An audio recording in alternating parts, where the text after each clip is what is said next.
too many guys here, Roger the Dodger. And Sam. Yeah, Sam. Well, okay, guys.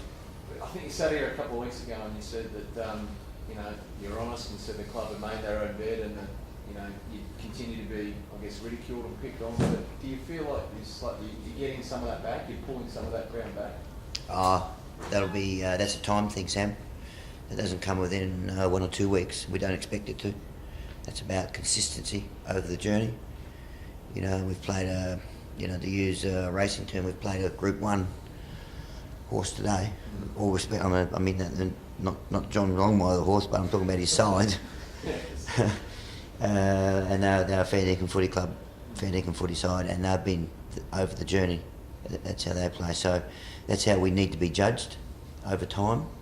And you've got to start somewhere. So the guys have taken some small steps in that area, but now it's a matter of got to keep driving really hard, and then we'll get judged on our merits. And I know honourable losses you've never used that word, but were you at least encouraged by what you saw today, just out there today?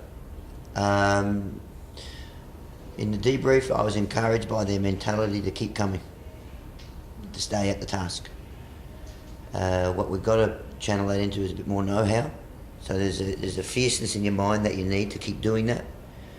And I thought our guys, to their credit, held that for most of the day.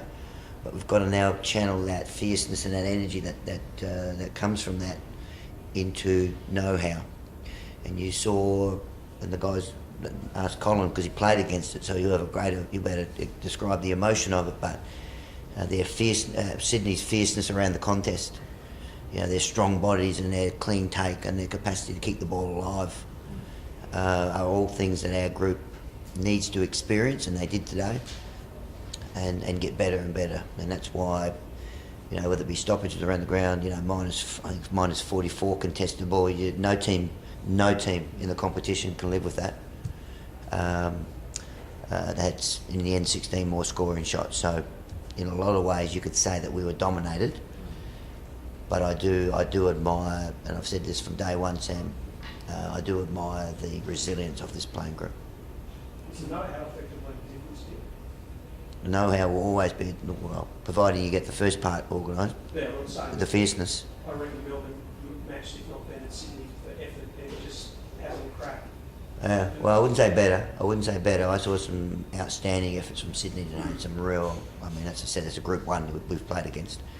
But know-how is the next part of the equation. Considering where their midfield ranks in the league, are you impressed that he did so well in uncontested? Because that's an area the club seemed to struggle with for quite a while. Let's just talk about our whole team rather than the midfield. In the end, we only had 30 odd inside 50s, lost the stoppages by 20, and had minus 44 contested ball. Let's keep it in perspective, guys. That's a long way away from being a successful footy club. Just with young Frawley, what's obviously torn or strained? No, it's probably there's some tightness there, Sam, which hopefully it's he'll be okay for the weekend against Geelong, and we certainly didn't want to risk it. And Jade Rawlings had great confidence in Colin and Lyndon Dunn and Tommy McDonald to better handle that big fella number 8 down there, who was a man mountain with a fierce attitude. So I thought the guys hung on pretty well in that area. How do you think you went against the premiership ruck combination of last year, there with Jamar out and 2 guys so inexperienced in there? Well, let's not talk about individuals. Let's talk about the premiership midfield, which includes the ruckman. Minus 20 in clearances, guys.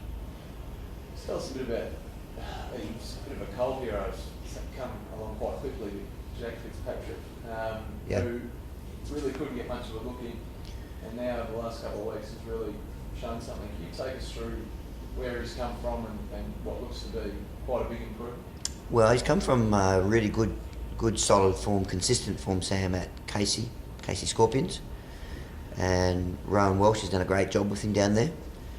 So Jack's, through his performance, earned the right to play in this side, and he's continuing to earn the right to play in the side. So he's got some fantastic attributes. I mean, his speed for a guy his size is exceptional. The thing I really enjoyed today was some of his aerial contested work.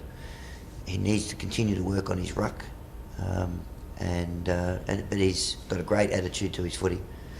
So cold hero, I mean, fair way away from that, I think. But no, that's something for our supporters to look forward to, provided Jack continues to improve. And with the attitude that he's got, Sam, I'm sure he will.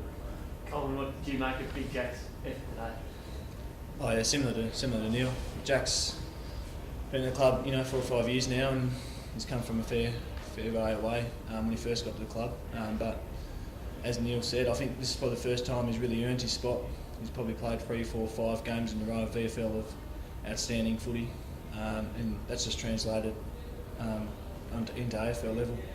And as Neil said, he's still got a fair way to go, but his attitude with his marking and his leading patterns at training with the Lee Brown forward coach has been pretty exceptional. So he just needs to keep working on those little things that are going to make him a good player. Colin, do you see that performance as a step back from last week's victory or a step forwards? I think it's just a continuation of where we're going. I think we made some strides in the keep coming aspect. I think Sydney will tell you they've had to play 4 quarters against us. Maybe early in the year, we were 2.5 quarters and then we were gone. But as Neil said, there were some areas of the game where we got really showed up. But the good thing is, I guess, you can't go out into a shop and buy the experience we had today. Some of our young players, they got a good lesson in what it takes to be, either in the midfield, back line, forward line. We all had a great lesson in what team footy is, and Sydney are really the benchmark in that. And as I said, those experiences, they're great. You don't get them for free, that's for sure. Colin, the last time we heard from you, I think, was that press conference after round 2 or 3. It was your turn, and you very gamely came out in front of us. Yeah. And you were very emotional in that press conference. And you said, we're doing a lot of things right. Do you think, do you see light at the end of the tunnel now? Do you think, do you see the club coming out of where it was, where it's going? Oh, I've always maintained belief in the club. And in a lot of ways, with what Mark did, it's really held us in good stead. It was just crippling, unfortunately, the attention we're having at the time. It was an untenable situation we're in. But I think the lessons we've learned off the field are going to hold us in good stead in years to come. And I know this group's, whoever coaches next year, this group's in a lot better position than it was that last time that the new coach came in, that's for sure.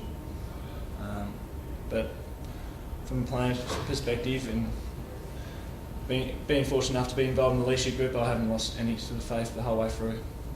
That's why it was frustrating, that's why it was emotional at the time, because I didn't understand where we were at.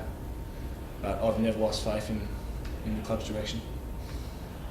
Did you copy this bloke as your permanent coach?